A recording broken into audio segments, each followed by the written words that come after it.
Shalom teman-teman muda yang terkasih, apa kabar? Semoga semua dalam keadaan baik, dalam keadaan sehat, dalam keadaan diberkati Tuhan. Amin. Kenalkan, nama saya Freddy Wibowo, saya pewarta dari PPK Keuskupan Agung Semarang. Pada kesempatan kali ini, saya akan membawakan renungan yang diambil dari Injil Lukas bab 10 ayat 38 sampai dengan 42 dengan perikop Marta dan Maria. Teman-teman, saya mau tanya nih, ini kan sudah bulan Februari ya. Biasanya di bulan Februari itu kita merayakan satu hal yang spesial. Biasanya teman-teman muda paling suka menanti-nantikan hal ini. Apa itu? Ya benar, tanggal 14 Februari, hari yang spesial. Terutama bagi banyak kaum muda, bagi orang-orang yang berpacaran, untuk mengungkapkan rasa kasih sayang mereka. Karena hari Valentine adalah hari kasih sayang. Nah, apa kaitan kasih sayang dengan perikop yang akan kita bahas pada malam hari ini? Nah, di sini adalah hal yang menariknya.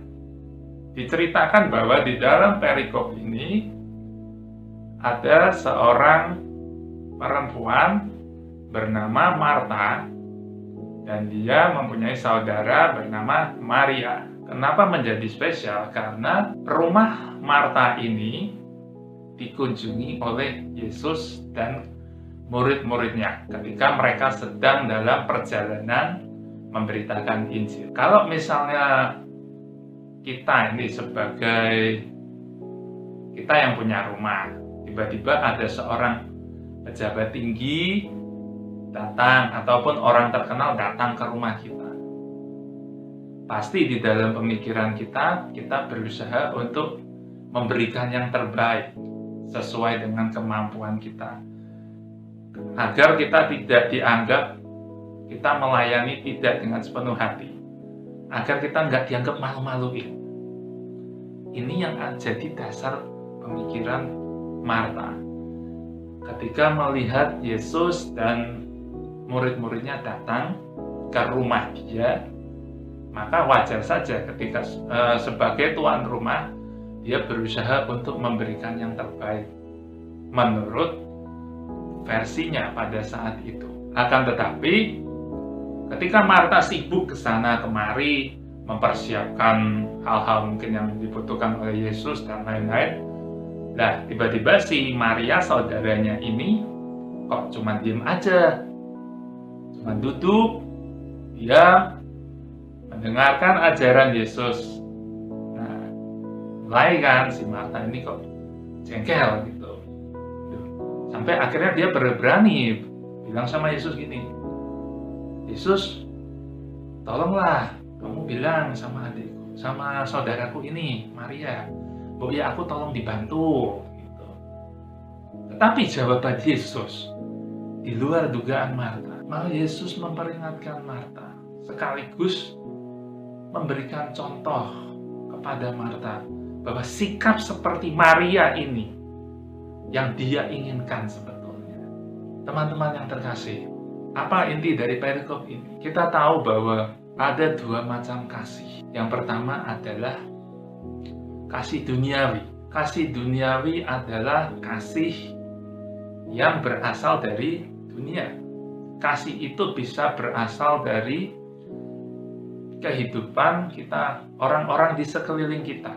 Kita bisa mendapatkan kasih duniawi dari pasangan, teman, orang tua, sahabat, atau siapapun orang yang kita kenal. Apakah itu buruk? Tidak. Akan tetapi kita harus ingat satu hal, bahwa kasih duniawi mempunyai batasan-batasan tertentu. Ataupun mungkin terkadang mempunyai syarat-syarat tertentu. Sedangkan kita tahu bahwa kita sendiri sebagai anak-anak Allah, ada satu sosok yang begitu mengasihi kita, ada satu sosok yang begitu menyayangi kita. Benar, sosok itu adalah Yesus Kristus, Sang Putra Allah sendiri. Kasihnya yang tanpa batas, kepada setiap dari kita. Dia begitu menyayangi, dia begitu mencintai kita. Yang ingin Yesus katakan di dalam perikop ini adalah, seberapa siapkah hati kita untuk menerima kedatangannya, sang sumber kasih sejati di dalam hidup kita. Yesus tidak ingin kita berbuat apapun, tidak ingin kita repot, pikiran kita melayang ke sana kemari, pikiran kita menerawang kemana-mana. Tidak. Yesus sudah memberikan contoh, tirulah Maria. Maria bersikap seperti yang diinginkan Yesus. Dia duduk, tenang, diam, mendengarkan setiap sapaannya, mendengarkan setiap pengajarannya. Dan itu yang diinginkan Yesus dari setiap dari kita anak-anaknya. Dia ingin agar kita menjadikan Yesus sang sumber kasih sejati menjadi yang terutama di dalam hidup kita. Dia ingin kita menempatkan Dia sebagai yang utama di dalam kehidupan kita. Apakah itu hal yang sulit? Tidak sebenarnya. Kita belajar untuk bersyukur setiap hari. Dengan hanya kita berdoa, rutin berdoa, kita belajar untuk berterima kasih.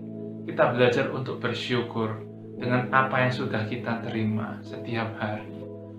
Dan hanya dengan cara begitu, dengan melakukan hal-hal kecil, hal-hal simpel seperti itu sudah salah satu contoh kita mengasihi Dia. Yang kedua, kita bisa membaca Alkitab setiap hari. Kalau kita bingung, baca bacaan Injil setiap hari. Di situ terangkum semua ajaran Yesus. Dan setiap inti ajaran Yesus bermuara kepada cinta kasih. Baik cinta kasih pada Tuhan maupun cinta kasih kita kepada sesama. Dan untuk melakukan cinta dan untuk mewujudkan cinta kasih kita yang sejati pada Tuhan, itu membutuhkan suatu sikap ketegasan, itu membutuhkan pengorbanan. Kita harus berani menolak setiap godaan yang datang, yang berusaha membelenggu kita, berusaha menjauhkan kita dari kasih sejati, yaitu Yesus sendiri. Saya ada sedikit sharing pribadi. Saya mempunyai usaha di bidang alat-alat listrik, saya mempunyai toko. Terkadang ketika ada pembeli yang datang, membeli barang, misalnya kabel atau lampu dan sebagainya, mereka meminta untuk memarkup harga di nota. Saya bilang mohon maaf, hal itu tidak bisa saya lakukan, karena saya benar-benar tidak nyaman untuk melakukan itu. Walaupun buat sebagian orang itu merupakan suatu hal kecil. Banyak resiko yang saya alami. Saya dimarahi, saya dianggap sok suci dan lain-lain. Tetapi saya menganggap itu adalah resiko karena saya tahu Tuhan tidak ingin saya melakukan itu. Karena saya harus belajar untuk taat, untuk setia, melakukan apa yang Dia ajarkan, apa yang Yesus perintahkan. Pertanyaan reflektif untuk teman-teman, untuk kita semua. Sudahkah kita mengasihi dan mencintai Yesus dengan segenap hati kita dan menjadikan Dia yang terutama? Maka mari kita tutup renungan ini dengan doa. Dalam nama Bapa, Putra, dan Roh Kudus.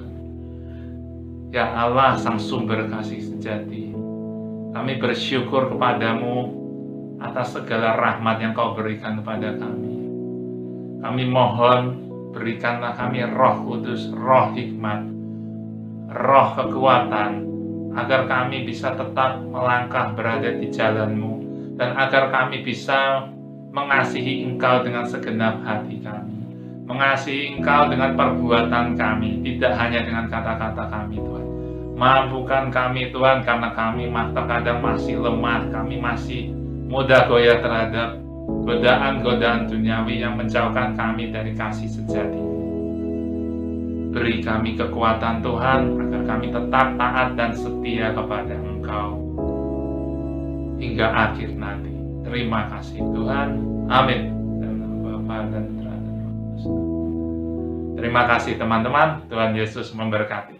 Shalom.